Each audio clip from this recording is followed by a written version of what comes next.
Normal. Okay, start करते हैं YouTube session. सबको बुला लो फटाफट।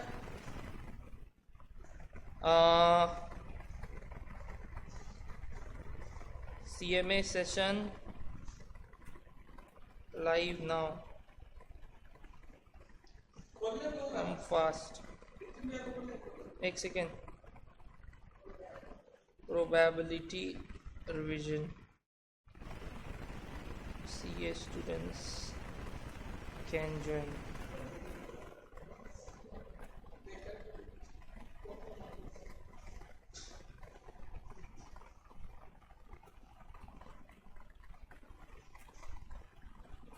हाँ,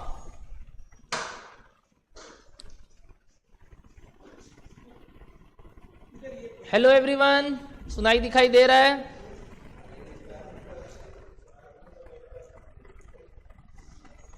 कैसे हैं सब?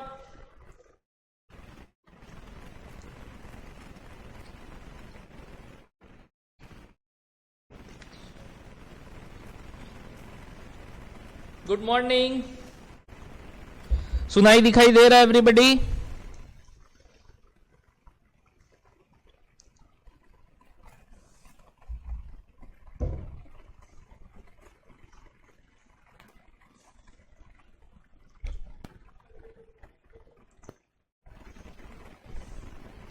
प्लीज एक बार ग्रुप में नोटिफाई कर दीजिए ना, क्लास हैज बीन स्टार्टेड। मैंने तो कर दिया, आप लोग अपना कोई ग्रुप है तो उसमें बता दीजिए।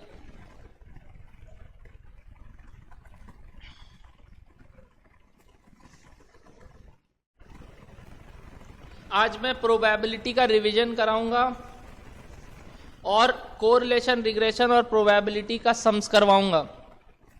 प्रैक्टिस सेशन जो डिस्पर्जन, सीटी और स्क्यूनेस का भी सवाल था, उसमें भी कई डाउट्स थे, लोगों ने बोले थे, उस प्रैक्टिस सेशन पीपीटी का भी डिस्कस करवा दूंगा।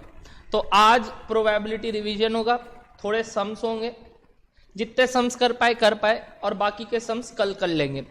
तो we will complete our CMA particular session on 13। मेरे ख्याल से बहुत ही फ्रूटफुल रहा होगा आपका ये सेशन, चाहे अकाउंट्स चाहे मैथ्स, जिसमें 100 नंबर पूरा रिवीजन, प्रैक्टिस सब करवा दिया। अब हाथ जोड़ रहे हैं आपको, पास हो जाइएगा और मॉक टेस्ट देते रहिएगा। क्या बोलते हो, पास हो जाओगे ना? और ये फ्रूटफुल रहा आपके लिए पूरा सेशन, वर्थ इट था, चाहे अकाउंट्स चाहे मैथ्स, आपको पूरा कवर करवा दिया गया है सब।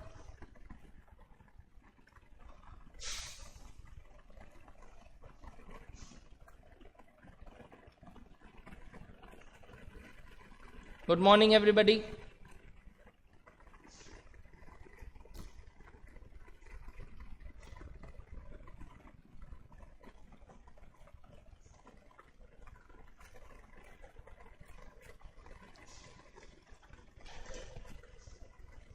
गेट ढक दीजिए ना भैया एक बार।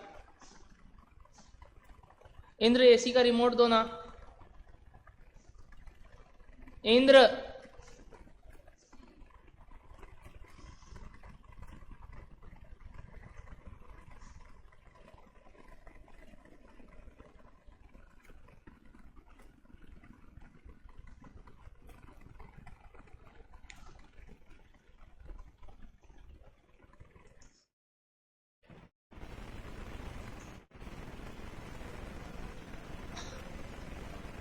इंद्र,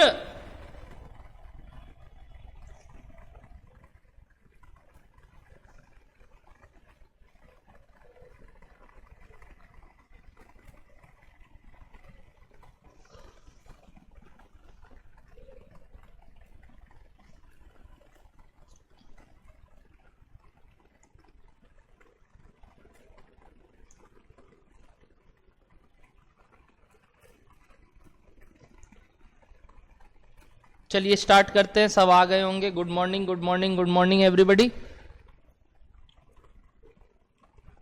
तो चलिए प्रोबेबिलिटी का रिवीजन स्टार्ट करते हैं।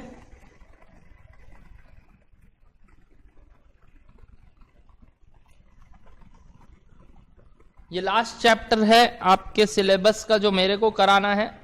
10 नंबर का आएगा, 5 क्वेश्चन। तो गेट रेडी, बहुत ही इंपॉर्टेंट चैप्टर। भैया प्रोबेबिलिटी क्या होता है? भैया प्रोबेबिलिटी का मतलब होता है चांस। चांस ऑफ ऑकरेंस को ही प्रोबेबिलिटी बुलाते हैं। यानी अगर मैं कोई एक रैंडम एक्सपेरिमेंट कर रहा हूं, कोई भी random experiment, say for example rolling of a die, एक डाइस को रोल कर दिया, या टॉसिंग ऑफ अ कॉइन, कोई भी particular example, conducting an exam, तो ये सब जो तरीके के एग्जाम्पल है इनको क्या बुलाते हैं? Random experiment. और इनसे जो रिजल्ट आते हैं ना, जो आउटकम आते हैं ना, आउटकम, उनको इवेंट्स बुलाते हैं। क्या बुलाते हैं? Events. That are called events. Events हो गए rolling of a dice say getting a 3, getting a 4, getting a 3 or 4, getting 3, 4 or 5, getting even numbers, getting odd numbers, getting prime numbers, any। तो outcomes का मतलब हो गया events, और जो experiment occur होता है उसको रैंडम एक्सपेरिमेंट बोलते हैं। अब इस इवेंट का होने का क्या चांस है उसको प्रोबेबिलिटी बोलते हैं।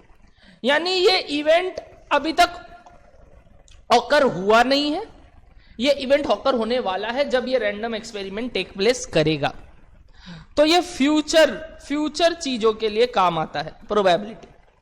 पास्ट चीज के लिए यदि मैं यही बात बोलता हूं तो मैं प्रोबेबिलिटी की जगह फ्रीक्वेंसी लिखता हूं। जैसे रैंडम एक्सपेरिमेंट हो चुका है, इवेंट ऑकर हो चुका है, और 1 2 3 4 5 6 में कुछ 10 बार मैंने इवेंट रैंडम एक्सपेरिमेंट मैंने 10 बार दोहराया, और सपोज 1 2 बार आया, 2 2 बार आया, 3 1 बार आया, 4 2 बार आया, 5 1 बार आया, और 6 2 बार आया। तो इस तरीके से आपका मैंने बता दिया कि कौन सा नंबर कितने बार ऑकर किया, तो वो हो गया फ्रीक्वेंसी। पास्ट डेटा के लिए वही चीज क्या हो गया? फ्रीक्वेंसी। बट फ्यूचर डेटा के लिए मुझे फ्रीक्वेंसी कैसे पता चलेगी? नहीं पता चलेगी। तो भैया 1 का होने का जब पता ही नहीं कितने बार हुआ तो क्या लिखना होगा? चांस, कि 1 होने का चांस क्या है, 2 होने का चांस क्या है, 3 होने का चांस क्या है। तो frequency will be replaced by the word probability. Frequency will be replaced by the word probability. तो प्रोबेबिलिटी क्या करता है भैया? कोई भी फ्यूचर रैंडम एक्सपेरिमेंट जो ऑकर होने वाला है उसके इवेंट्स का चांस बताता है। ओके एवरीवन, पहले एक बहुत बढ़िया थीम समझ में आया। यानी चांस किस चीज का होता है भैया? जो अनसर्टेन इवेंट्स है। और दुनिया में जितने भी इवेंट्स है सब अनसर्टेन है एक्सेप्ट डेथ। डेथ को छोड़ के सब चीज अनसर्टेन है। तो everything involves the concept of probability. Everything involves the concept of probability.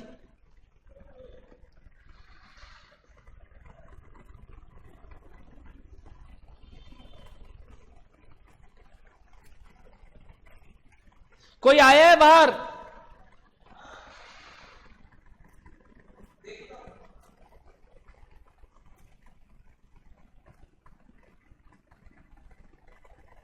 पहले बोलिए थीम क्लियर है एवरीबॉडी प्रोबेबिलिटी का?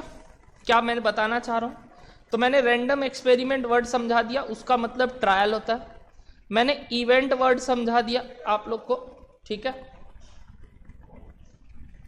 सैंपल स्पेस का मतलब मैंने सेट थ्योरी में भी आपको बताया था, जो सारे पॉसिबल आउटकम्स हैं उनको सैंपल स्पेस बोलते हैं। सारे पॉसिबल आउटकम, जैसे रोलिंग ऑफ अ डाइस में 1 से लेके 6 तक हो सकता है, 7 और 0 नहीं हो सकता, 8 नहीं हो सकता, 9 नहीं हो सकता। तो sample space is 1 2 3 4 5 6। Tossing of a coin में सैंपल स्पेस हो गया हेड एंड टेल, ठीक है। तो ये दो बात इंपॉर्टेंट थी जो अपने को जाननी थी। अब इवेंट्स के कुछ टाइप्स होते हैं। सबसे पहले मैं आपको बताऊं तो इवेंट्स के जो टाइप है वो हो सकते हैं आपका सिंगल इवेंट यानी सिंपल, और एक कंपाउंड या कॉम्प्लेक्स। इसका क्या मतलब होता है भैया? सिंपल का मतलब हो गया जब पर्टिकुलर एक्सपेरिमेंट एक बार रन हो रहा है, यानी रैंडम एक्सपेरिमेंट एक बार, ट्रायल एक बार हो रहा है, तो या तो हेड आएगा या तो टेल आएगा अगर टॉसिंग ऑफ अ कॉइन हो रहा है। बट अगर वो दो बार या कोई दो ट्रायल्स हो रहे हैं, एक ट्रायल और एक ट्रायल, पर्टिकुलरली कॉइन का ही दो बार, एक कॉइन और एक डाइस का कॉम्बिनेशन, तो उसको कंपाउंड और कॉम्प्लेक्स बोलते हैं। और इसमें हो सकता है हेड हेड आए, हेड टेल आए, टेल हेड आए या टेल टेल आए। तो ये होता है कंपाउंड और एक होता है सिंपल। ठीक है, और भी टाइप्स होते हैं, जैसा कि आप देख सकते हैं mutually exclusive versus non mutually exclusive. मैंने आपको नॉन म्यूचुअली एक्सक्लूसिव और म्यूचुअली एक्सक्लूसिव ऑलरेडी पढ़वाया था सेट थ्योरी में। बताइए सब कोई म्यूचुअली एक्सक्लूसिव का दूसरा नाम सेट थ्योरी में क्या पढ़े थे? देखते हैं कौन सबसे पहले लिखता है। म्यूचुअली एक्सक्लूसिव को सेट थ्योरी में किस नाम से जाने थे? देखते हैं कौन सबसे पहले लिखता है।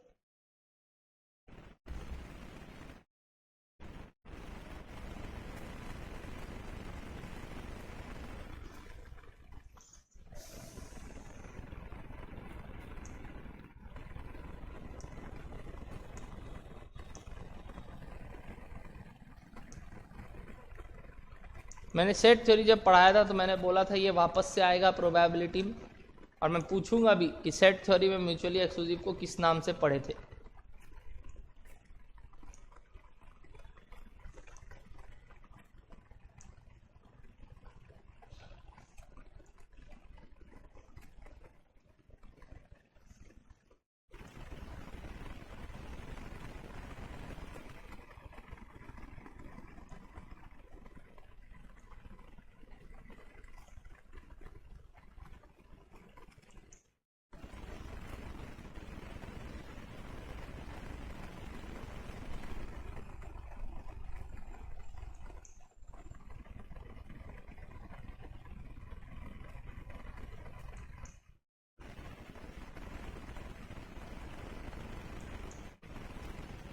आंसर दीजिए। सार्थक का आंसर आया।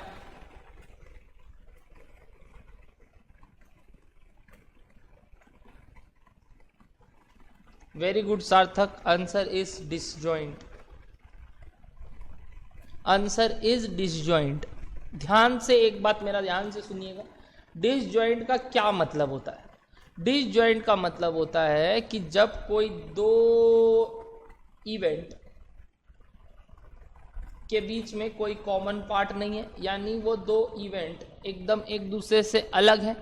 मतलब या तो ये इवेंट होगा या तो ये इवेंट होगा, ऐसा हो ही नहीं सकता कि दोनों इवेंट साथ में ऑकर कर जाए। ऐसा हो ही नहीं सकता कि दोनों इवेंट साथ में ऑकर कर जाए, क्योंकि there is no common part. तो म्यूचुअली एक्सक्लूसिव का मतलब होता है जब एक इवेंट होगा। अब देखो इसको कैसे डिस्क्राइब किया जाता है। occurrence of one event, occurrence of one event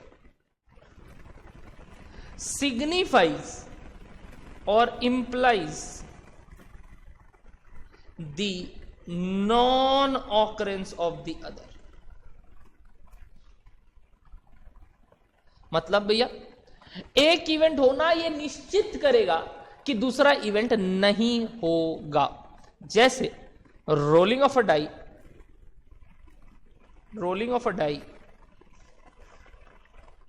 and getting a 3, rolling of a die and getting a 3 versus getting a 4। अब 3 आ रहा है तो 4 तो नहीं आ सकता ना, क्योंकि अगर 3 आ गया तो पक्का 4 नहीं आया, 4 आ गया तो पक्का 3 नहीं आया। दोनों तो आ नहीं सकता, डाइस रोल के 3 भी आ गया और 4 भी आ गया। तो rolling of a dice and getting a 3 versus rolling of a dice and getting a 4, दोनों एक दूसरे से क्या है? Mutually exclusive. हेड टेल दोनों एक दूसरे से क्या है? म्यूचुअली एक्सक्लूसिव, क्योंकि सेम कॉइन में दोनों साथ में होकर नहीं कर सकता।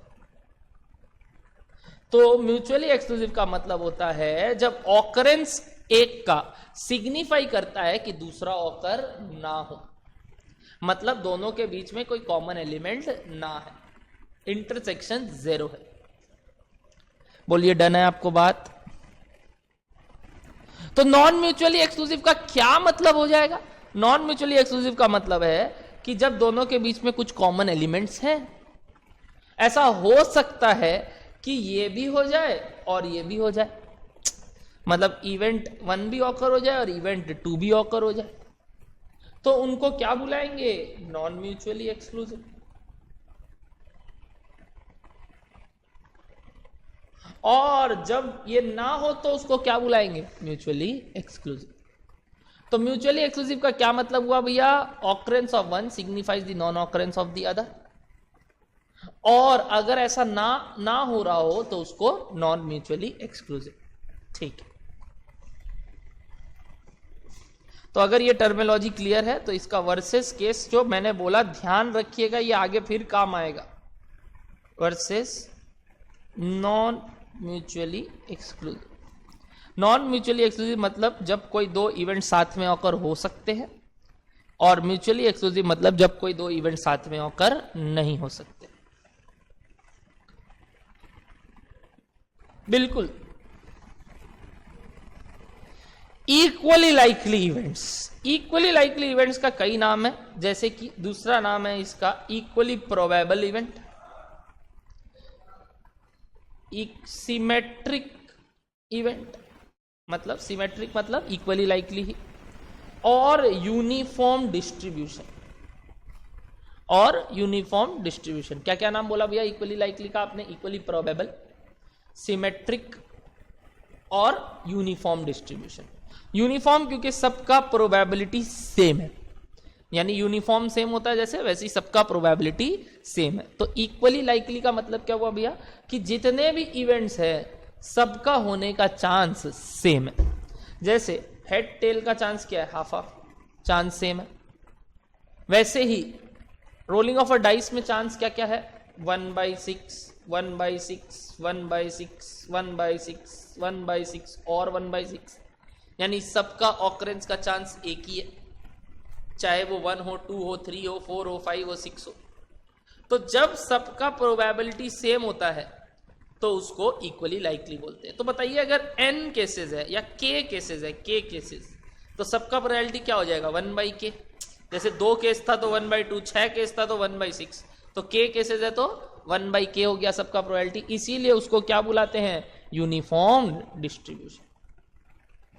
ठीक है। Last, exhaustive cases. भैया what do you mean by exhaustive cases? Exhaustive cases मतलब total number of possible outcome is called exhaustive cases. मतलब इसके बाहर और कुछ नहीं हो सकता, ये सारे केसेस को संभाल लेता है।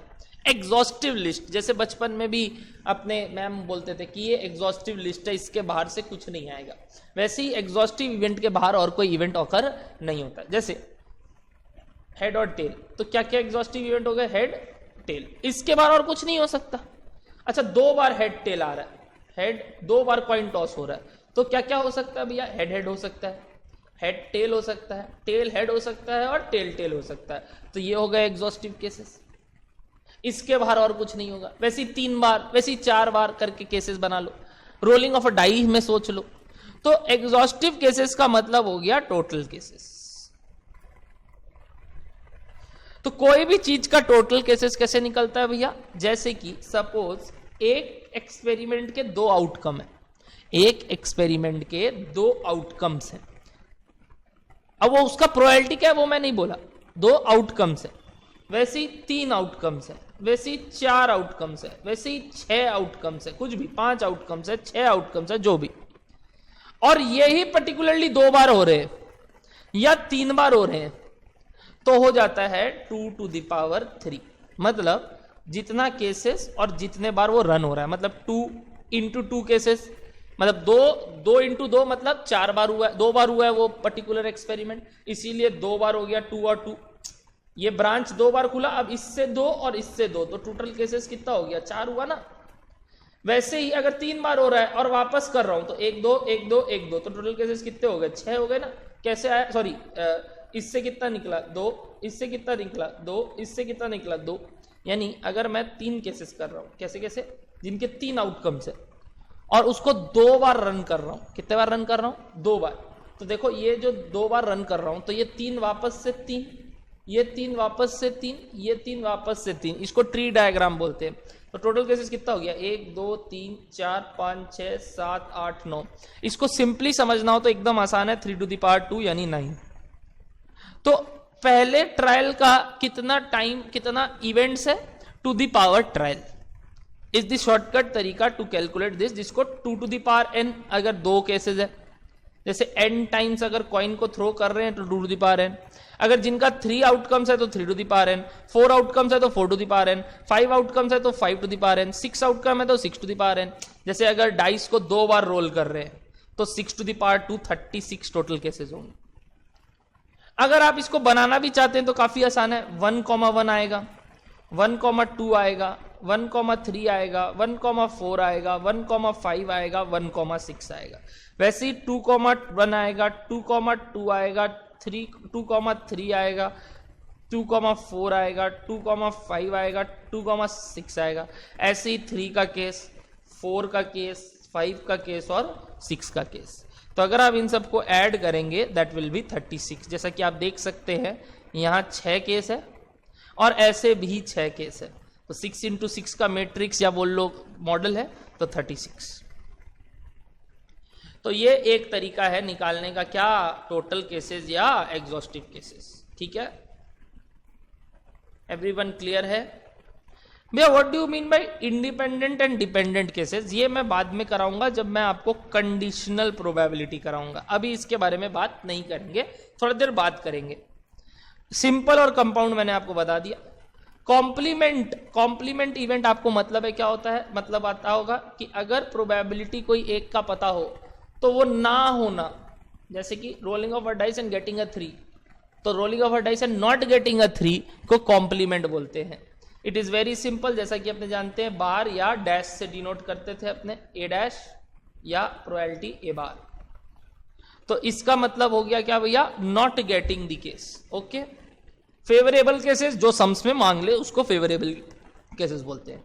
क्लासिकल अप्रोच यानी बहुत पहले से जो प्रोबेबिलिटी करने का बेस्ट तरीका और 100% ऑफ द सम्स इस तरीके से बन जाते हैं, which is favourable cases by total cases. Simple, एकदम सिंपल। यानी प्रोबेबिलिटी का मतलब हो गया कितना बार वो ऑकर हो रहा है डिवाइडेड बाय टोटल कितना है।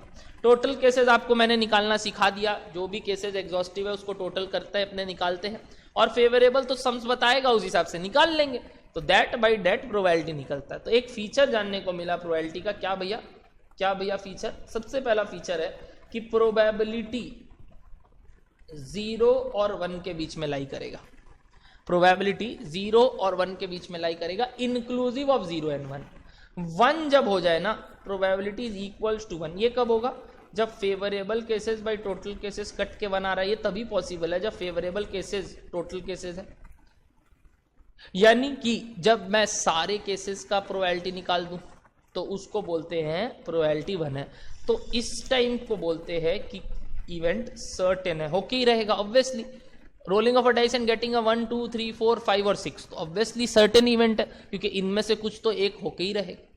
तो सर्टेन इवेंट हो गया कि जब मैं बोल दिया कि वो होके ही रहेगा, ऐसा केसेस दे दिया जिसमें सारे केसेस समा गए, तो मतलब तो उनमें से कुछ तो होके ही रहेगा, तो उसको सर्टेन केसेस बोलते हैं या सर्टेन इवेंट्स बोलते हैं, श्योर इवेंट्स भी बोलते हैं, जब प्रोबेबिलिटी 1 है।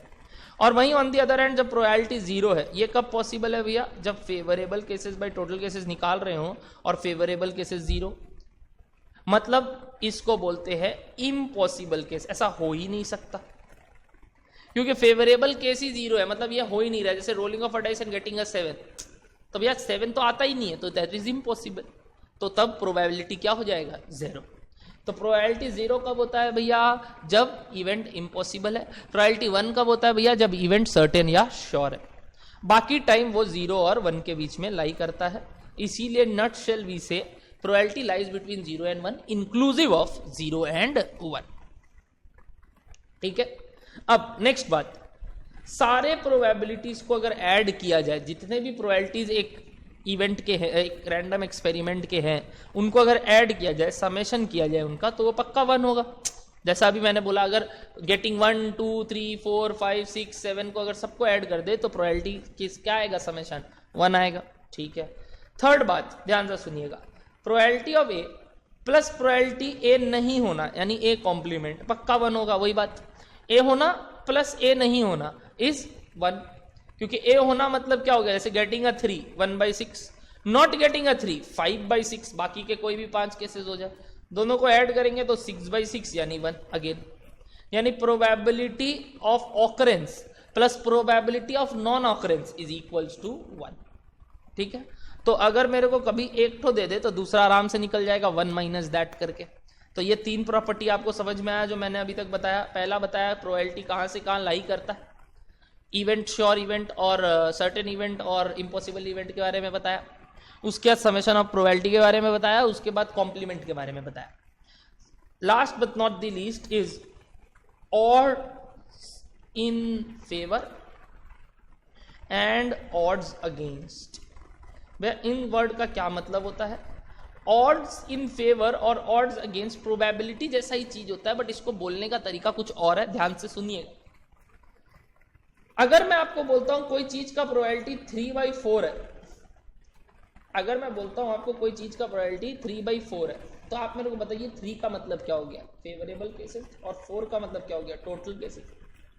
तो मतलब 3 केसेस था फेवरेबल, 4 टोटल है, तो मेरे को कोई बोल सकता है अनफेवरेबल केसेस कितना होगा, 1।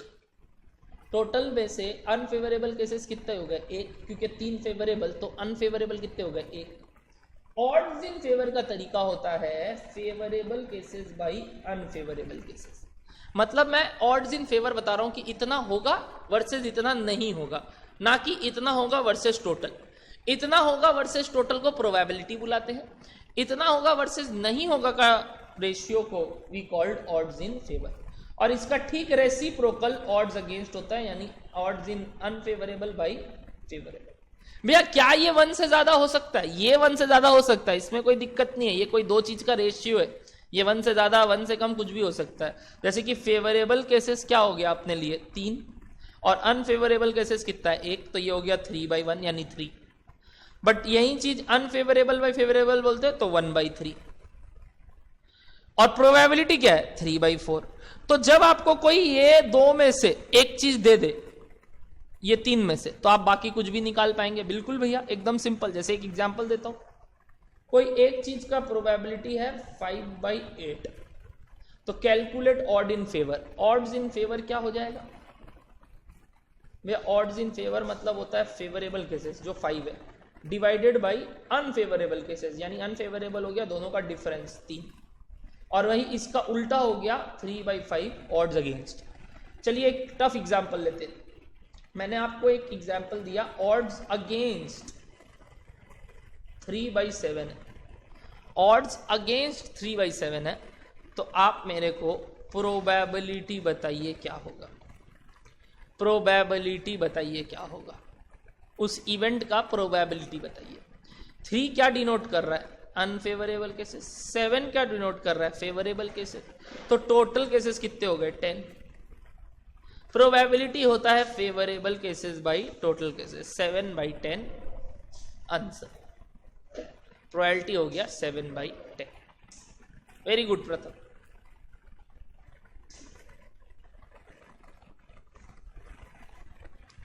तो this is odd against and odds in favour, जो एक और बात आपको जाननी थी। अब प्रोबेबिलिटी आपका सेट थ्योरी और परम्यूटेशन से रिलेटेड है, तो आपको बस उसी तरीके से काम करना है। फिर रिलेटिव फ्रीक्वेंसी थ्योरी और प्रोबेबिलिटी आया, जो बोला अपने क्योंकि फेवरेबल केसेस और टोटल केसेस n नंबर तक ले रहे थे, अगर लिमिट डाल दे इन्फिनिटी तक तो भी ये काम बात करेगा, और बस n अगर इन्फिनिटी तक है तो भी लिमिटिंग डाल के अपने प्रोबेबिलिटी निकाल सकते हैं, बट वो अपने सिलेबस के प्रीव्यू के बाहर है, अपने को उसको पूरा करना नहीं है। ठीक है। फिर आते हैं अपने सेट थ्योरी को मिक्स करते हैं प्रोबेबिलिटी से। जैसे अपने सीखे थे n of a union b is equals to n of a plus n of b minus n of a intersection b। अगर मैं इन सबको n ऑफ s से डिवाइड कर दूं, n ऑफ s मतलब भैया total cases, n of s मतलब टोटल केसेस, s मतलब क्या होता है बताइए, s मतलब हो गया सैंपल स्पेस, और अगर मैं cardinal number of sample space दे रहा हूं, n ऑफ s मतलब cardinal number of sample space, तो वो टोटल केसेस हो गया।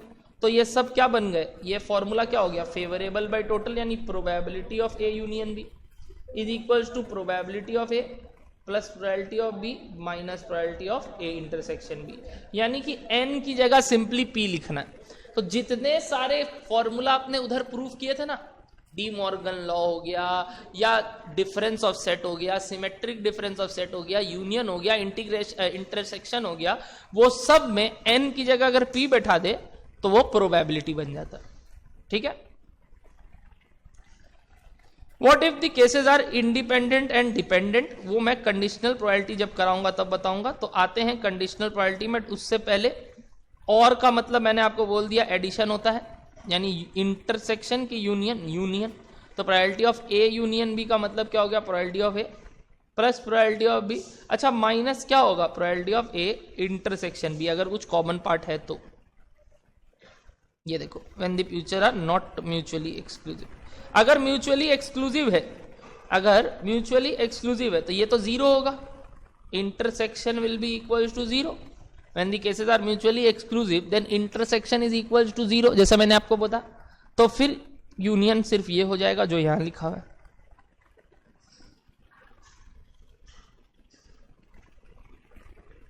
मल्टीप्लिकेशन के लिए मेरे को आपको सेट थ्योरी वो सिखाना होगा, कंडीशनल प्रोबेबिलिटी। तो चलिए स्टार्ट करते हैं आज अब कंडीशनल प्रोबेबिलिटी से, यानी अभी तक जो भी पढ़े उसको क्या बुलाते हैं, अनकंडीशनल प्रोबेबिलिटी। अब क्या पढ़ेंगे, कंडीशनल प्रोबेबिलिटी। कंडीशन का मतलब भैया जब मैं कोई भी प्रोबेबिलिटी निकालते वक्त एक कंडीशन ठोक दूं कि यार ये होने का क्या चांस है अगर ये हो गया, यानी probability of A such that, क्या साइन बोलते हैं इसको, सच दैट, डिवाइड मत बोलना, सच दैट बी।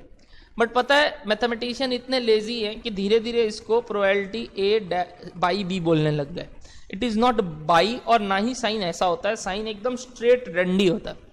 बट क्योंकि we are lazy, mathematicians are lazy, और वो चीजों को सिंप्लीफाइड वर्जन में बोलना चाहते हैं, तो इसको पूरा सच दैट बोलने की जगह बाई बोलने लग गए। तो सच दैट का मतलब बाई होने लग गया, बट एक्चुअल मीनिंग वो नहीं है। Actual meaning is A probability of A such that B has already occurred, such that B has already occurred, ये साइन होता है, और सच दैट का साइन है एकदम सीधा डंडी। ठीक है। बट हाँ, आगे जाके मैं भी इसको ए बाई बी ही बोलूंगा, और आपको हो सकता है लिखूं भी टेढ़ा डंडी, तो आप उससे कंफ्यूज मत होइएगा। It is A such that B has already occurred. इसका मतलब हो गया कि बताओ ए होने का क्या चांस है जब बी हो गया, इसको बोलते हैं कंडीशनल प्रोबेबिलिटी। वैसे क्या ऐसा बोल सकता हूं, probability of B such that A has already occurred, probability of A and B, and मतलब intersection, probability of A and B such that C has already occurred, कुछ भी बोल सकता है सवाल। तो इस तरीके से अपने को सवाल कुछ भी दे सकता है। तो जब भी कंडीशनल प्रोबेबिलिटी का सवाल आए, अपने को ध्यान रखना है कि केसेस डिपेंडेंट है कि केसेस इंडिपेंडेंट है। भैया what do you mean by independent या डिपेंडेंट, आइए बताता हूं। डिपेंडेंट का मतलब हो गया occurrence of one event depends upon the occurrence of the other, depends upon. और इंडिपेंडेंट का मतलब हो गया occurrence of one event does not depends upon the occurrence of the other. Dependent event दो टाइप के हो सकते हैं, म्यूचुअली एक्सक्लूसिव और non mutually exclusive. But independent are only non mutually exclusive. क्योंकि म्यूचुअली एक्सक्लूसिव का डेफिनेशन गौर कीजिएगा क्या था, occurrence of one event signifies the non occurrence of other, यानी कि ये तो एक तरीके से डिपेंडेंसी दिखा रहे हैं ना, कि अगर एक होगा तो दूसरा नहीं होगा, तो ये डिपेंड कर रहा है, दूसरा एक इवेंट पे डिपेंड कर रहा है, तो वो डिपेंडेंट है। इंडिपेंडेंट का क्या मतलब हो गया? जब एक इवेंट दूसरे इवेंट पे कोई ताल्लुक नहीं रखता है तो वो क्या हो गए? Non mutually exclusive. यानी अगर केसेस म्यूचुअली एक्सक्लूसिव है they can never be independent, अगर केसेस इंडिपेंडेंट है they can never be mutually exclusive. ध्यान रखिएगा ये बात, ध्यान रखिएगा ये बात। तो म्यूचुअली एक्सक्लूसिव का क्योंकि सेट अपने जानते हैं ऐसे बनता है, नॉन म्यूचुअली तो इंटरसेक्शन हो सकता है। इंडिपेंडेंट इवेंट का अगर मैं एग्जांपल दूं तो जैसे एक सिंपल सा एग्जांपल, अगर चलो डिपेंडेंट का दूं तो आप अम्ब्रेला लेके निकले और बारिश होना, दोनों एक दूसरे से रिलेटेड है, बिल्कुल रिलेटेड है। तो हो सकता है आपने अम्ब्रेला लेके निकला और बारिश हुआ का इंटरसेक्शन हो सकता है कि नहीं हो सकता? हो सकता है, तो वो नॉन म्यूचुअली हो गया। आप पास होए या फेल होए, ये एक दूसरे से क्या हो गया? Non mutually exclusive. तो डिपेंडेंट है ना, क्योंकि अगर पास हो गए तो फेल नहीं हुए, फेल हो गए तो पास नहीं हुए। तो ये म्यूचुअली एक्सक्लूसिव का केस डिपेंडेंट, ये नॉन म्यूचुअली एक्सक्लूसिव का केस डिपेंडेंट। और अगर मैं आपको बोलता हूं आज बारिश हुआ और आपको रास्ते में गर्लफ्रेंड मिल गई, तो यार ये तो केसेस एक दूसरे से क्या है? इंडिपेंडेंट। कि भैया बारिश होने से गर्लफ्रेंड मिलना, फिर तो आशिकी 2 करेंगे, जो कर रहे हैं करेंगे, बट मिलना कोई जरूरी है क्या? नहीं, नहीं मिलना जरूरी नहीं है। तो बारिश होना और गर्लफ्रेंड का मिलना कोई रिलेशन नहीं रखता है। बारिश आने से गर्लफ्रेंड आएगी ऐसे तो जरूरी नहीं है, डेली बारिश करवाएंगे भगवान से। तो बारिश होना और गर्लफ्रेंड आना एक दूसरे से क्या है? Non mutual. अच्छा, ऐसा हो सकता है क्या कि ये दोनों हो जाए? हो भी सकता है, ये दोनों ना हो वो भी हो सकता है। तो इंडिपेंडेंट है, यानी हो सकता है दोनों हो जाए और हो सकता है दोनों ना भी हो। बट ऐसा है क्या कि बारिश होगा तो गर्लफ्रेंड नहीं मिलेगी, या गर्लफ्रेंड मिल गई तो बारिश नहीं होगा? ना, ये तो नहीं है। तो it can never be mutually exclusive. तो जब कोई दो इवेंट एक दूसरे पे निर्भर करते हैं तो उसको डिपेंडेंट बोलते हैं, और जब निर्भर नहीं करते तो उसको इंडिपेंडेंट बोलते हैं। डिपेंडेंट दो हो सकता है, mutually exclusive, non mutually exclusive, but independent सिर्फ एक हो सकता है, नॉन म्यूचुअली एक्सक्लूसिव। अगर कोई केस म्यूचुअली एक्सक्लूसिव हो गया तो वो कभी भी इंडिपेंडेंट नहीं हो सकता। अगर कोई केस नॉन म्यूचुअली एक्सक्लूसिव हो गया तो वो कभी भी इंडिपेंडेंट हो गया तो वो कभी भी म्यूचुअली एक्सक्लूसिव नहीं हो सकता। ठीक है, अब क्योंकि कंडीशनल प्रोबेबिलिटी डिपेंड करता है डिपेंडेंट कि ये इंडिपेंडेंट है, तो मैं आपको एक तरीका बताता हूं, अब ध्यान से सुनिएगा आप। Probability of A such that B has already occurred. तो बी अगर ए पे निर्भर कर रहा है या ए अगर बी पे निर्भर कर रहा है, ए अगर बी पे डिपेंड कर रहा है, तो मेरा ध्यान से बात सुनिएगा, मेरा बात ध्यान से सुनिएगा, एकदम गौर से सुनिएगा। तो अपने बोलते हैं कि भैया if it is depending on the other, तो टोटल केसेस बी हो गया। मतलब ये दो सेक्शन हो सकते हैं या ये दो सेक्शन हो सकते हैं, पक्का नॉन म्यूचुअली एक्सक्लूसिव और म्यूचुअली एक्सक्लूसिव। डिपेंडेंट का दो केस मैं ले रहा हूं, ठीक है। मैंने बोला बी ऑकर हो गया, यानी ये पार्ट हो गया और ये पार्ट हो गया। अब ए होने का क्या चांस है? अब ए होने का क्या चांस है? ए होने का चांस सिर्फ ये है, इतना सा पार्ट बीच वाला, क्योंकि अगर ये हो गया तो अब ये इतना सा ही ए हो सकता है, ये वाला ए तो नहीं हो सकता, क्योंकि इतना पार्ट अगर हो गया तो ये पार्ट तो अब हो नहीं सकता ना। अब ए होने का सिर्फ ये बीच वाला चांस है, यानी probability of A intersection B. और अगर मैं बोल दूं बी हो गया, अब ए होने का क्या चांस है? कोई चांस ही नहीं है, नॉन म्यूचुअली एक्सक्लूसिव, मतलब ये तो जीरो है, क्योंकि इंटरसेक्शन ही क्या है? जीरो है।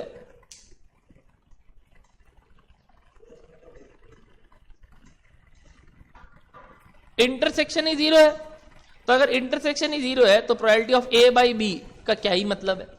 तो म्यूचुअली एक्सक्लूसिव के केस में कंडीशनल प्रोबेबिलिटी का आंसर जीरो आता है, बट नॉन म्यूचुअली एक्सक्लूसिव का केस में अगर डिपेंडेंट है तो फॉर्मूला बना probability of A intersection B by probability of B. वैसे ही अगर मैं b बाई ए का बोलूं तो it is probability of a intersection b by probability of a। तो दोनों तरीकों को अगर मैं क्रॉस मल्टीप्लाई कर दूं तो I get a multiplicative rule, वो जो बोलता है a इंटरसेक्शन b, यानी ज्वाइंट प्रोबेबिलिटी का फॉर्मूला हो गया probability of b into probability of a such that b has already occurred, या फिर probability of a into probability of b such that a has already awkward. Cross multiply कीजिए, आपका ये दोनों value आ जाएगा, ए इंटरसेक्शन बी का। इसको बोलते हैं मल्टीप्लिकेटिव रूल। ठीक है, ये कंडीशनल प्रोबेबिलिटी का बहुत इंपॉर्टेंट रूल है और ये डिपेंडेंट केसेस के लिए वैलिड है। अगर इंडिपेंडेंट केसेस का यही बात मैं बोलूं, probability of A such that B has already occurred, क्योंकि वो बी पे डिपेंड नहीं करता तो ए होने का चांस इंडिपेंडेंट है अभी भी, चाहे बी हो चाहे बी ना हो, तो it is simply P of A. वैसी probability of B such that A has already occurred is simply P of B. तो probability of A intersection B क्या हो जाएगा? Probability of A intersection B होता है, अपने जानते हैं, अभी देखे थे, probability of A such that B has already occurred, या probability of B such that probability of A B sorry such that A has already occurred and probability of A such that B has already occurred. तो क्योंकि ये P of B बन गया और ये P of ए बन गया, तो फाइनली क्या आया? P of B into P of A, और यहां से भी क्या आया? P of A into P of B, यानी इंटरसेक्शन दोनों का इंटू हो गया। कब? When the cases are independent. तो when the cases are independent, intersection दोनों का into. When the cases are dependent, intersection एक इंटू दूसरे का कंडीशनल प्रोबेबिलिटी। ठीक है, तो ये हुआ आपका इंटरसेक्शन का फॉर्मूला जब क्या है? इंडिपेंडेंट। और जब डिपेंडेंट है, मैंने पहले भी लिखा था आपको, क्या होता है? वो ये वाला फॉर्मूला होता है। और जब इंडिपेंडेंट है तो ये वाला फॉर्मूला होता है इंटरसेक्शन का। और ये हो गया कंडीशनल प्रोबेबिलिटी का फॉर्मूला जब इंडिपेंडेंट है।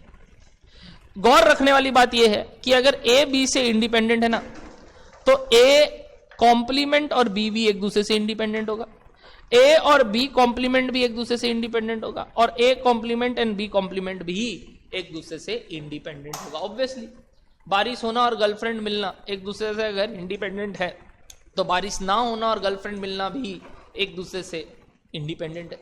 बारिश होना और गर्लफ्रेंड ना मिलना भी एक दूसरे से इंडिपेंडेंट है, बारिश ना होना और गर्लफ्रेंड मिलना भी एक दूसरे से इंडिपेंडेंट है, और बारिश ना होना और गर्लफ्रेंड ना मिलना भी एक दूसरे से इंडिपेंडेंट है। तो ये हो गया अपना बात जो अपने को करना था। तो this is called conditional probability, और कैसे इंडिपेंडेंट और डिपेंडेंट इवेंट का मतलब होता है। क्लियर हुआ आपको? अब इनके सम्स करेंगे अपने। Last topic is Bayes theorem. It is very difficult. Thomas base ने इसको डिराइव किया था, जो बोलता है कि जब एक इवेंट के बारे में प्रोबेबिलिटी इतना अच्छे से पता नहीं हो, तो इसका क्या है, बहुत बड़ा बड़ा क्वेश्चन आता है जो आपके सिलेबस से अब बाहर कर दिया गया है। बट फिर भी क्योंकि बुक में है तो भैया कर लेना चाहिए, बिल्कुल कर लेना चाहिए। बट इसका अब क्वेश्चन आने का चांस 0 है। सिर्फ और सिर्फ आपको फॉर्मूला पूछ सकता है, अगर वो भी पूछे तो, जो मेरे को नहीं लगता है पूछेगा। बट अगर पूछता है तो मैं वही देख रहा हूं, कहीं आपका यहाँ सिर्फ फॉर्मूला लिखा हुआ है तो मैं वो बता देता हूं आपको।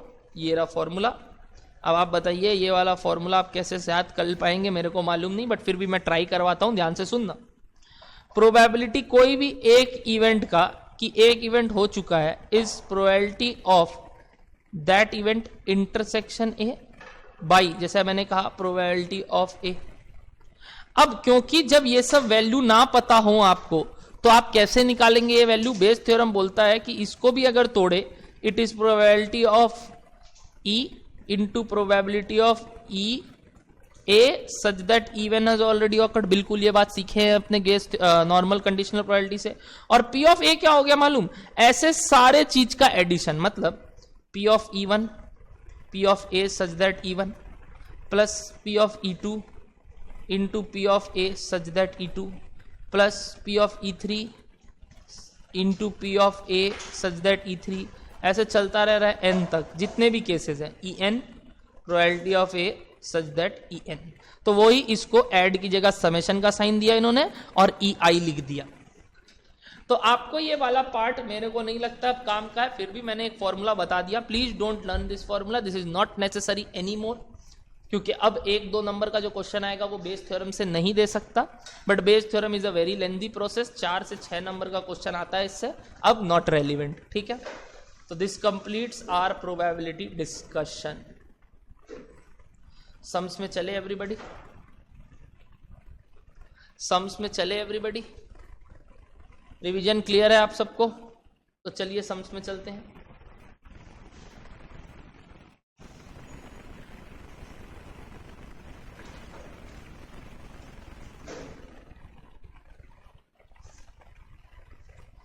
प्रैक्टिस सेशन 3 भी कर रहे थे अपने, मुझे याद है, वो भी डिस्कस कर लेंगे, बट पहले 4 कर लेते हैं, सेशन 4।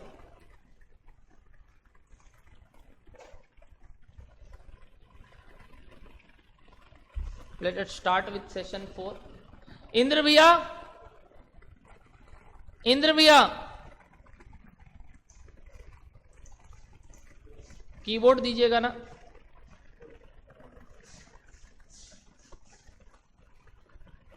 इधर रखिए बस।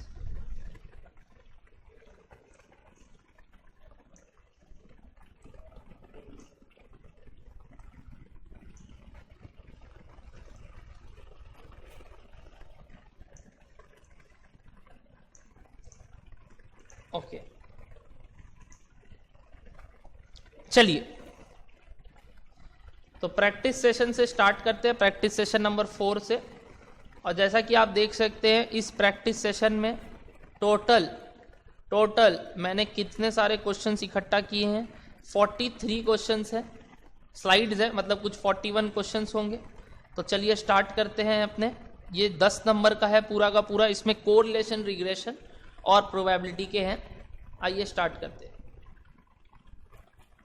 अ random variable x can take the values -1, 0, 1। एक x का वैल्यू बताया, क्या क्या ले सकता है, -1, 0 और 1, ठीक है। और उनकी प्रोबेबिलिटी आपको दे दी 0.2, 0.5, 0.3। आपको बोला एक्सपेक्टेड वैल्यू निकालो। भैया what do you mean bye expected value? Mean. Expected value का मतलब क्या होता है? मीन का फॉर्मूला क्या होता है बुड़बक लोग? अपने जानते हैं, summation of x frequency by summation of frequency is mean. याद करो। अब फ्यूचर वैल्यू के लिए एक्स बार की जगह म्यू बुलाते हैं, इसको मीन को ही म्यू बुलाते हैं। और frequencies are replaced by the word probability, जैसा मैंने अभी आपको बोला।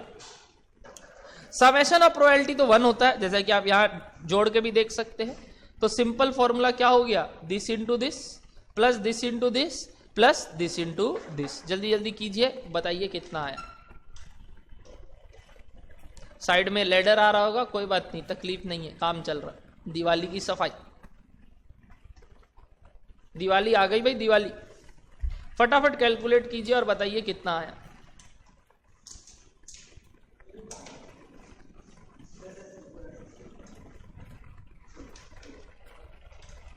क्या है ये? अंदर वाला तार है ना? हाँ, सब निकलेगा। ये कहां तक जा रहा है? ये इसमें घुसा हुआ है ना, HDMI। हाँ, इसको बाहर तो निकालना होगा ना इंद्र, इसमें से। कितना आया आंसर?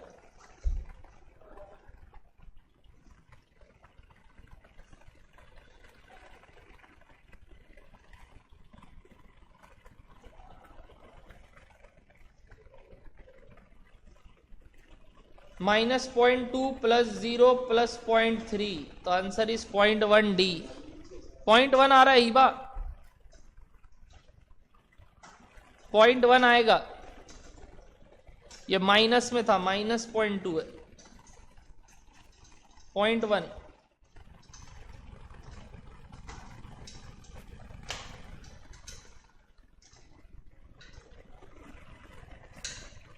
Very good.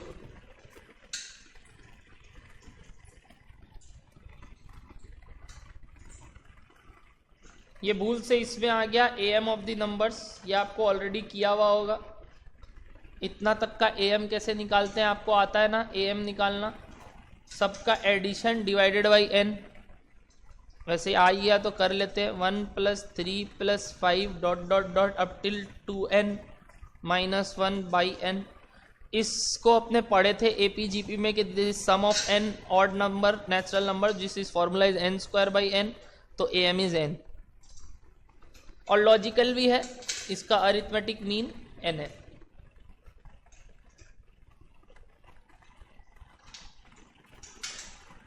चलिए ये करके दिखाइए। If the two regression coefficient दे दिया तो R निकालना है। पता है ना आपको कैसे निकलता है? R is equals to √/b y on x into b x on y। अब क्या दोनों नेगेटिव है तो बाहर भी माइनस का साइन, दोनों पॉजिटिव तो बाहर प्लस का साइन। भैया एक पॉजिटिव एक नेगेटिव ऐसा कभी हो ही नहीं सकता। तो बताइए कितना आया, बताइए कितना आया। भैया ऊपर से स्पाइडर गिर रहा है, स्पाइडर नहीं है, वेब है, वेब, स्पाइडरमैन जा रहा है हमारे यहाँ।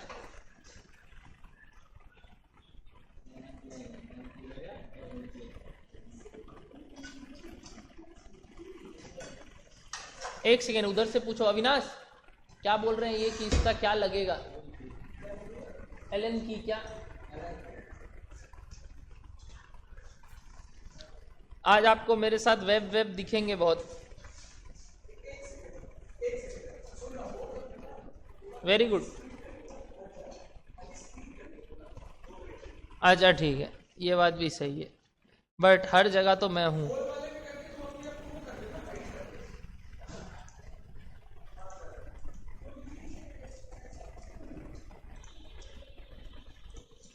हाँ अब ठीक है ना, अब सिर्फ ये दिखेगा, हम नहीं दिखेंगे। हाँ वैसे मेरे को देखना क्यों है तुम लोगों को, 0.6 ठीक है। Next,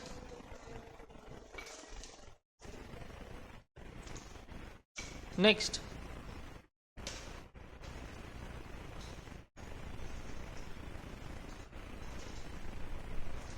for two mutually exclusive events,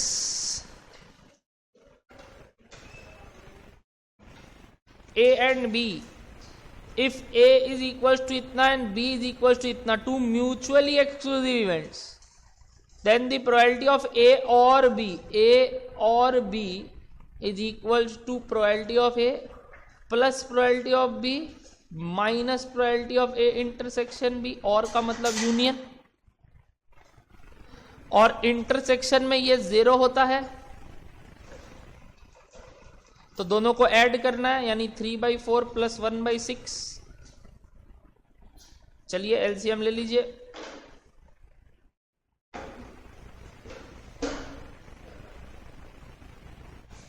twelve 9 यानी 11/12,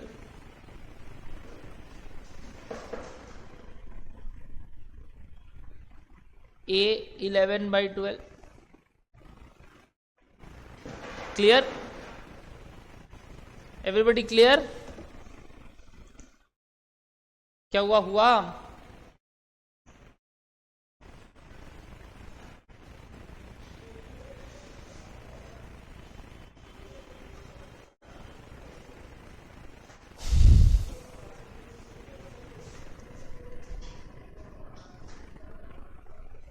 Two unbiased coins are tossed simultaneously.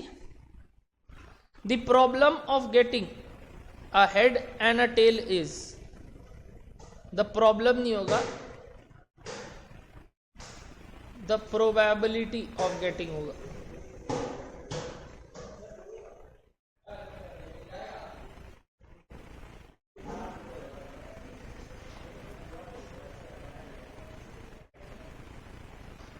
अरे तो तुमको अंदर का करना क्या है, क्या तोड़वा रहा है, क्या तोड़ना नहीं है?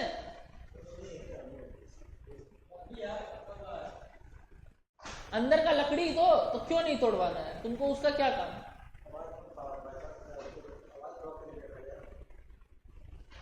कौन सा लकड़ी? हाँ ऊपर, हाँ तो निकालेगा नहीं क्या? तो तार कैसे निकलेगा, तुम निकाल देगा? हाँ तो निकालना ही पड़ेगा, निकालिए निकालिए। A head and a tail, two unbiased coin is tossed, two unbiased coin is tossed, तो head tail, tail head, tail tail, head head, तो एक हेड आए एक टेल आए, 2 चांस, टोटल 4 चांस, तो 2/4 यानी 1/2। Very good, answer 1/2।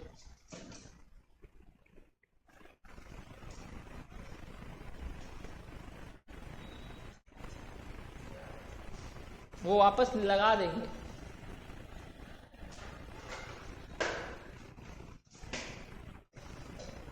If R is the correlation coefficient between two variable x and y, and b x on y and b y on x be the two regression coefficient, then relation दिया हुआ होगा नीचे, बताइएगा कौन सा सही relation है।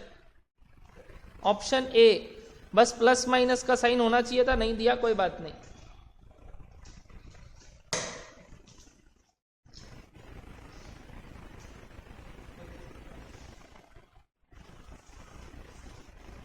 The two regression equation are there, then the mean of the value, mean मैंने बोला था दो रिग्रेशन कोई लाइंस जहां इंटरसेक्ट करते हैं, यानी दोनों को आप साइमल्टेनियसली सॉल्व कर लीजिए, और जहां ये दोनों सॉल्व होके आंसर आ रहे हैं उसी को आंसर कर देंगे। तो उसको सॉल्व करने के लिए कोई एक को इंटू कर दीजिए, इसको 3 से इंटू कर देते हैं, तो 3x plus 15y is equal to 39, दोनों को माइनस कर दीजिए, तो 17y इज इक्वल्स टू आपका 34, 2 जा तो y इज इक्वल्स टू 2, और x निकाल लीजिए पुट करके वैसे ही 3, तो 3,2 आंसर, आंसर 3,2। जहां दोनों इंटरसेक्ट करता है, मैंने बोला था ना जहां दो इग्रेशन लाइन इंटरसेक्ट करता है उसी को x बार y बार बुलाते हैं, तो दोनों को साइमल्टेनियसली सॉल्व कर लीजिए, आंसर 3,2। 2,3 नहीं 3,2 उदय, गलती हो जाएगा 2,3 से। x का वैल्यू 3 था, y का वैल्यू 2 था, तो 3,2 नॉट 2,3। प्रोबेबिलिटी ऑफ ए दे दिया, प्रोबेबिलिटी ऑफ बी दे दिया, यूनियन दे दिया, और आपको मांगा the event A and B are, मतलब आपको क्या मांगा कि दोनों इवेंट का क्या रिलेशन है। उसके लिए आप पहले क्या कीजिए, यूनियन दे दिया is equals to P of A plus P of B minus P of A intersection B, ये होता है फॉर्मूला। अब अपने क्या ट्राई करो, यूनियन 13/15 है, P of A plus P of B minus intersection, अब ये दोनों को ऐड करो तो देखो क्या आएगा, 15 एलसीएम आएगा, 10 प्लस 9, 10 प्लस 9 यानी कितना आ जाएगा, 10 प्लस 9 बताइए, 19। तो इसको इधर लेके जाओ और इसको इधर लेके आओ, तो इंटरसेक्शन हो गया आपका 6/15, 6/15 आया इंटरसेक्शन। तो इंटरसेक्शन 0 तो है नहीं, अगर इंटरसेक्शन 0 नहीं है तो म्यूचुअली एक्सक्लूसिव नहीं है, इक्वली लाइकली नहीं है क्योंकि दोनों प्रोबेबिलिटी सेम नहीं है कि नहीं, एग्जॉस्टिव नहीं है क्योंकि यूनियन 1 नहीं है, अगर यूनियन 1 होता तो एग्जॉस्टिव था, तो पक्का इंडिपेंडेंट है। और इंडिपेंडेंट कैसे आ रहा है, इंडिपेंडेंट के लिए मैंने आपको बोला था इंटरसेक्शन पक्का 6/15 आया, तो इन दोनों को इंटू करने से 6/15 आना चाहिए। देखिए तो इंटरसेक्शन इंटू करने से 6/15 आ रहा है क्या, 2 × 3 6 और 3 × 5 15, हाँ 6/15 आ रहा है, यानी intersection is equal to P of A into P of B, तो पक्का केसेस आर इंडिपेंडेंट। बट मैंने कैसे इसको डिराइव किया आपको समझ में आया, पहले पूरा फॉर्मूला लिखा और इंटरसेक्शन निकाला, इंटरसेक्शन 6/15 आया। दूसरा बात मैंने आपको बोला कि एग्जॉस्टिव नहीं है क्योंकि यूनियन 1 नहीं है, अगर यूनियन 1 होता है तो ही एग्जॉस्टिव होता है, उसके बाहर कुछ और नहीं होता तभी 1 होगा। इक्वली लाइकली नहीं है क्योंकि दोनों सेम नहीं है, अब या तो इंडिपेंडेंट है या तो म्यूचुअली एक्सक्लूसिव है, क्योंकि इन दोनों में से कोई एक हो सकता है। म्यूचुअली एक्सक्लूसिव होने के लिए इंटरसेक्शन 0 आना चाहिए था, जो कि नहीं आया, तो पक्का इंडिपेंडेंट है। बट अब इंडिपेंडेंट प्रूव भी कर दिया मैंने, कैसे, इंटरसेक्शन दोनों का इंटू आया। ठीक है everyone,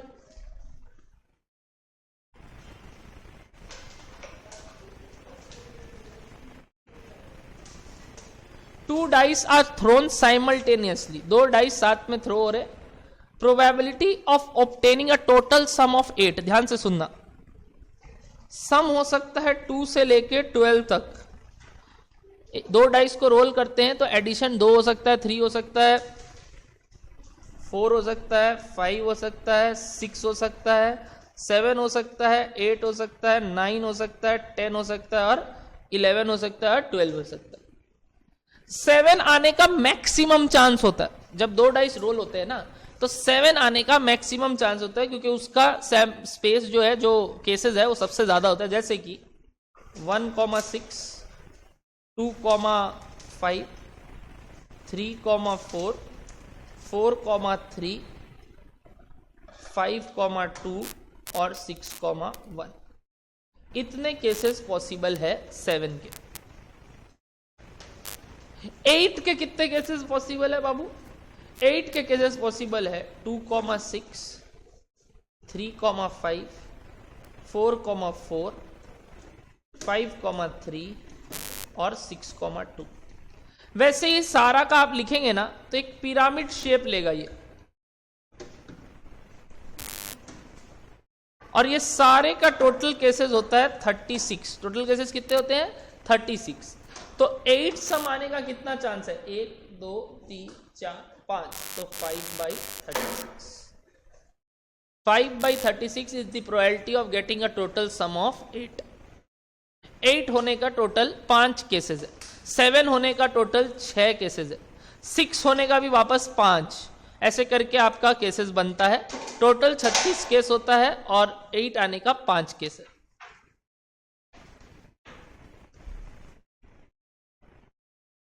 one by 6, 5/6, 5/36, 7/36। Answer is 5/36।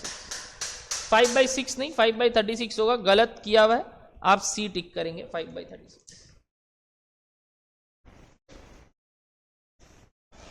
Answer गलत है इसमें।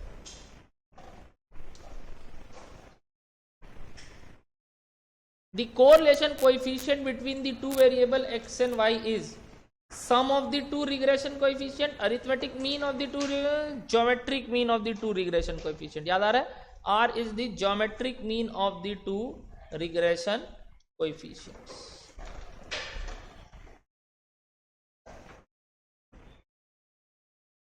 For a sure event, मैंने क्या बोला था बताइए? Sure event कब होता है? जब probability 1 होता है।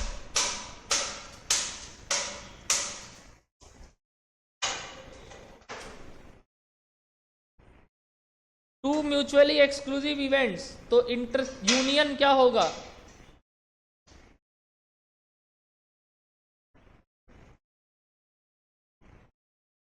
म्यूचुअली एक्सक्लूसिव इवेंट का यूनियन क्या होगा? यूनियन तो भैया P of A plus P of B minus P of A intersection B होता है ऐसे। बट क्योंकि म्यूचुअली एक्सक्लूसिव है तो ये 0 हो जाएगा, तो सिर्फ ये आंसर हो जाएगा, यानी B।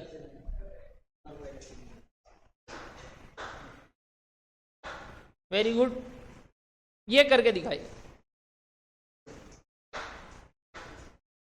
क्यों?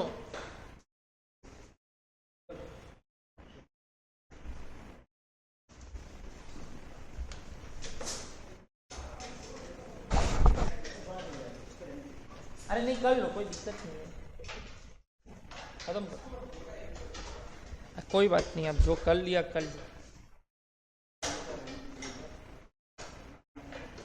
इस क्वेश्चन में टाइपिंग एरर है, तो छोड़ दो इस क्वेश्चन को, कुछ गड़बड़ है।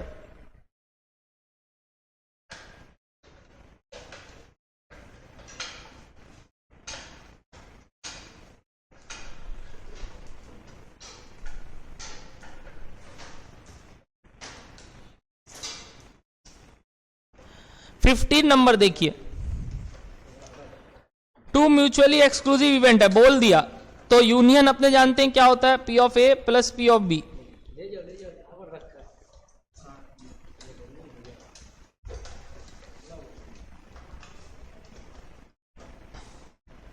तो P ऑफ B क्या हो जाएगा? 5/6 माइनस 3/4।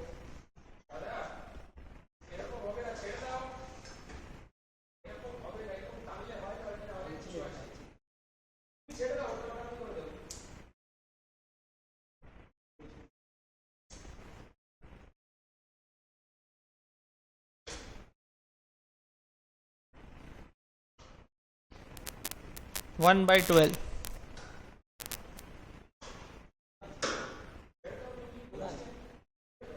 छोड़ दीजिए, वो अपने आप कर लेंगे, बहुत सारा तार है वहां, वो हम लोग कर लेंगे।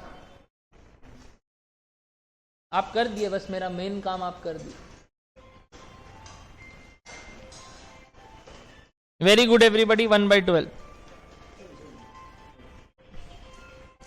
कोवेरियंस दे दिया, दोनों एचडी दे दिया, आर निकालना है, एकदम simple. R is equals to covariance by HD into HD, तो 0.3।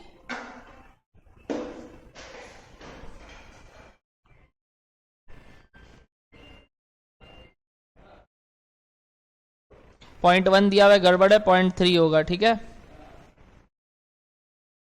B answer. The value of correlation lies between -1 and 1, inclusive of -1 and 1 भी होना चाहिए था, बट क्योंकि ऑप्शन ही वही है तो वही होगा, मोस्ट अप्रोप्रिएट वही है। इंडिपेंडेंट इवेंट्स के लिए प्रोबेबिलिटी ऑफ ए बी मतलब ए इंटू बी मतलब प्रोबेबिलिटी ऑफ ए इंटरसेक्शन भी बोलना चाहिए था उसको, बट उसने लिखा नहीं, तो सिंपली अपने लोग को टर्मिनोलॉजी गलत दिया है, बट इंटरसेक्शन बोलना चाह रहा है, तो P of A into P of be independent के केस में बी। म्यूचुअली एक्सक्लूसिव इवेंट है ए और बी, म्यूचुअली एक्सक्लूसिव इवेंट है, और मांगा है यानी यूनियन मांगा है। इजी क्वेश्चन है, आप कर सकते हैं खुद से homework.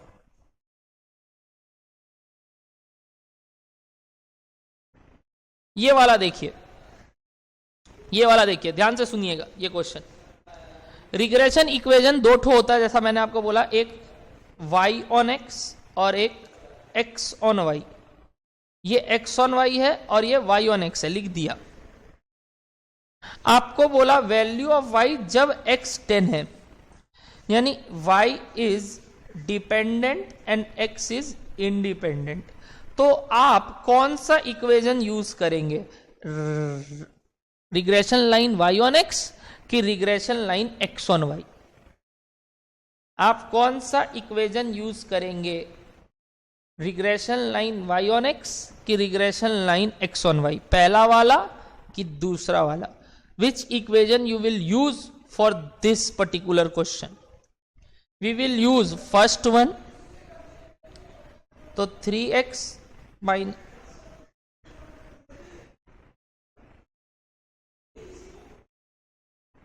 3x minus 5y is equals to -12। इसमें अपने x की जगह 10 पुट करेंगे तो y का वैल्यू आ जाएगा। Please put 30 minus 5y is equals to -12, 42 is equals to 5y, तो y इज इक्वल्स टू 42/5 यानी 8.4।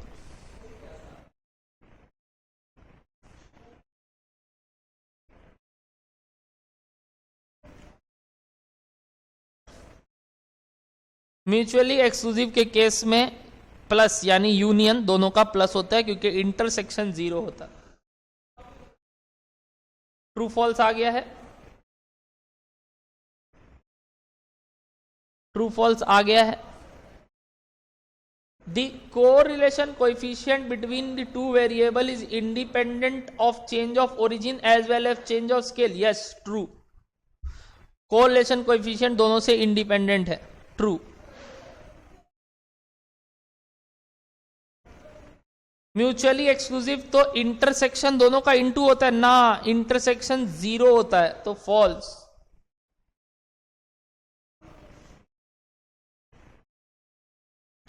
अगर ये दोनों ही नेगेटिव है तो कोरिलेशन रिग्रेशन पॉजिटिव होता है ना, नेगेटिव होता है, false.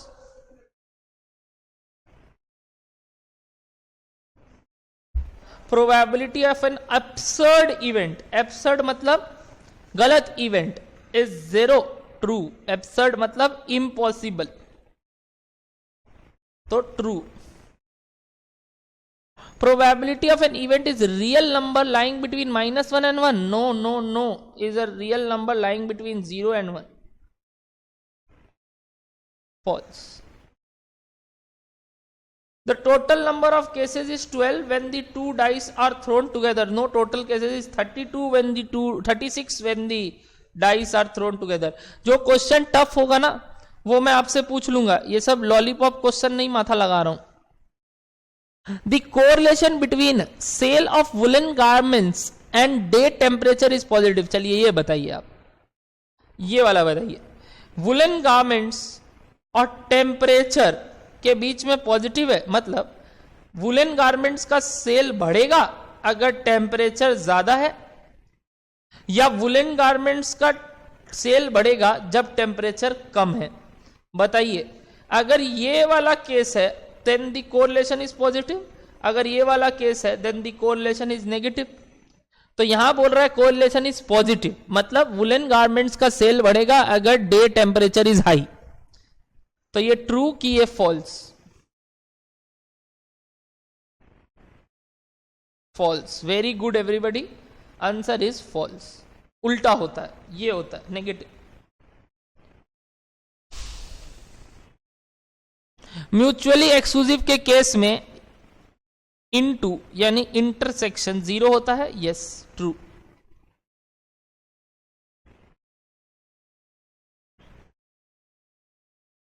Correlation coefficient is a measure of linear association, true. Probability of an event may exceed unity, unity मतलब 1, क्या 1 से ज्यादा हो सकता है कभी भी probability? No, never, false. Conditional probability is A into B यानी intersection by P of B, yes yes, A by B का फॉर्मूला यही होता है, ट्रू। ये वाला बताइए आप, ये वाला आप बताइए, मैं जहां जहां टफ था वहां वहां पूछ रहा हूं। 3 perfect coins are tossed together, तो टोटल केसेस हो गए 8।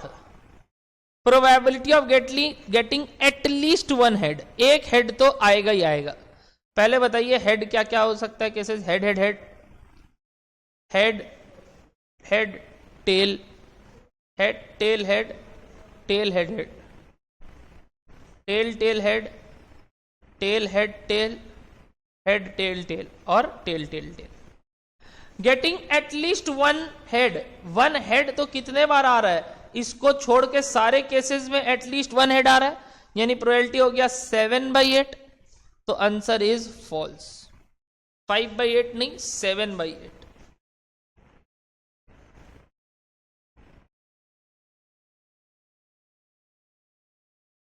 When one regression coefficient is negative, then the other regression coefficient is also negative. Yes, true. ऐसा ही होगा। अगर एक b नेगेटिव है तो दूसरा भी नेगेटिव होगा। The event neither A nor B occurs represent A intersection B complement. Neither A or nor B, ना तो A हुआ ना तो B हुआ, मतलब A यूनियन B का कॉम्प्लीमेंट। तो ये चीज और ये चीज सेम है क्या? क्या ये दोनों बात सेम है क्या? नहीं। A complement intersection B complement is same, तो ये गलत है, फॉल्स। अगर यहां भी C होता तो ये सही होता। A B दोनों ही ना हो रहा है, यानी A यूनियन B का इंटरसेक्शन, तो this is false. Independent event का फॉर्मूला यही होता है क्या? बिल्कुल यही होता है, true. Geometric mean of the 2 regression coefficient, ये तो कितने बार ही बोल दिया, ट्रू। कितने बार एक ही क्वेश्चन। B 2 दे दिया, R पूछा है, क्या सही है ये? R निकाल के देख लीजिए, R पक्का नेगेटिव होगा। रूट के अंदर -0.8 इंटू -0.2, तो ये प्लस हो जाएगा, बट बाहर माइनस का साइन आएगा क्योंकि दोनों है, तो 0.2 इंटू इतना 0.16 का रूट निकाल लीजिए, देखिए क्या आ रहा है, 0.6 आ रहा है क्या? अगर आ रहा है तो ट्रू, नहीं आ रहा है तो फॉल्स। फॉल्स, नहीं आ रहा है। The sum of probability of an event and its complement is always 0. No, it is always 1. तो ये भी false. The meeting point of the 2 regression lines, और दोनों लाइन को एक ढंग से लिखा है, कोई भी ढंग से लिखे मतलब नहीं है, is given by x bar y bar. Yes, true. Meeting point is x bar y bar, जो मैंने आपको करवाया भी सम्स। तो यहाँ false लिखा हुआ है, गलत है, यहाँ होगा ट्रू। कोवेरियंस का फॉर्मूला क्या यही था? हाँ यही था, आपको करवाया था मैंने, ट्रू।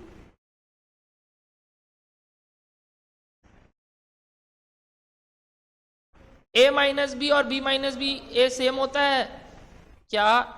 ए माइनस बी और बी माइनस ए सेम होता है ना, ये ओनली ए और ये ओनली बी है, सेम नहीं होता है, false. And this completes the session. अब फटाफट बताइए आप, और क्या बच गया? हिबा ने बोला कि भैया कुछ पार्ट है प्रैक्टिस सेशन 3 का, वो भी करा दीजिए, कोई डाउट्स है तो डाउट्स है तो पूछो।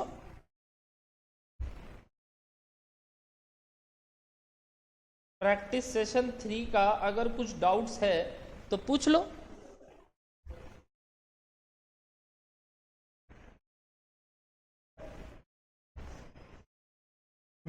बहुत सारे क्वेश्चंस थे, टोटल आई गेस 97 क्वेश्चंस हैं इसमें।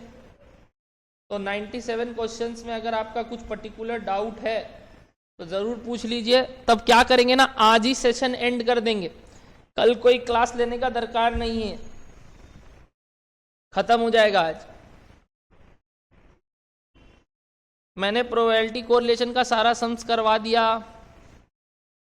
वगैरह वगैरह। सिर्फ और सिर्फ कुछ क्वेश्चंस बचे हैं जिसका डाउट क्लियर करने बच्चे लोग बोल रहे हैं, तो वो क्लियर कर लेते हैं। 39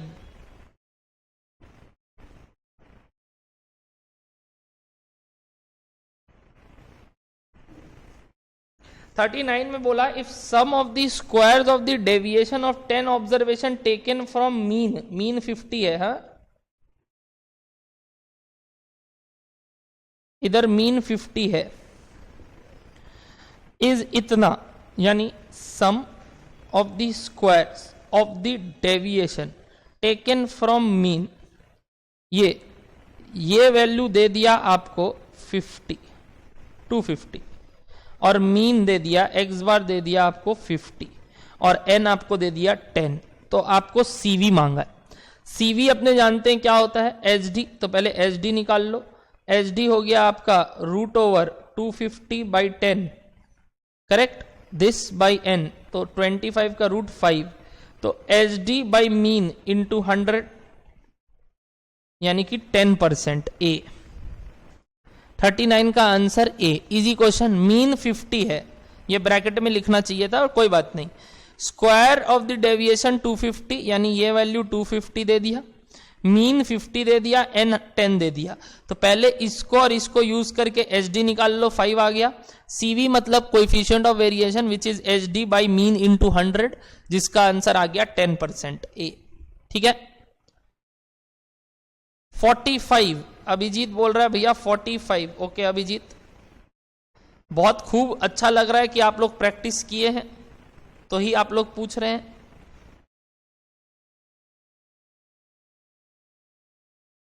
45 में if for a symmetric distribution, symmetric distribution जैसा मैंने आपको कहा फर्स्ट क्वार्टाइल और थर्ड क्वार्टाइल दे दिया 16 और 22, तो मैंने क्या कहा, वो एकदम बीचों बीच आएगा मीडियन, यानी median is equals to Q3 plus Q1/2, तो 22 प्लस 16/2 कर दो, विच इज 38/2, यानी कि 19 20 18 24 19, आंसर इज D19। एकदम बीचों बीच होगा अभिजीत, मीडियन सिमेट्रिक है इसीलिए। तो एवरेज कर दो इन दोनों का, Q1 और Q3 का, तो Q2 आ जाएगा, यानी मीडियन आ जाएगा। और कोई डाउट एनीबडी प्रैक्टिस सेशन 3 को लेके, यानी स्क्यूनेस, डिस्पर्जन और central tendency, statistical description of data, in 4 topic को लेके कोई और डाउट नहीं? देन अपना प्रैक्टिस सेशन होता है यहां खत्म। अपना प्रैक्टिस सेशन होता है यहां खत्म। ये देखिए स्पाइडरमैन बन गया हूं मैं, अब मैं उड़ूंगा और जा रहा हूं। Thank you so much, hope आपने इंजॉय किया हो मेरा प्रैक्टिस सेशन, मज़ा आया हो। सारे सेशन कंप्लीट है। आज आपने अकाउंट्स का एग्ज़ाम भी दिया है, तो होपफुली अच्छा गया हो वो, और आगे मेरा मैथ्स का एग्ज़ाम भी आएगा, अच्छे से दीजिएगा। That's it for today, bye bye. मिलते हैं एग्जाम के बाद, मैं जब आप लोग को थोड़ा बताऊंगा टिप्स जब एग्जाम में क्या करना है। All the best for your exams everybody, अच्छे से देना। Bye bye, bye bye everybody. जा रहा हूँ मैं, स्पाइडरमैन हूँ। Bye bye.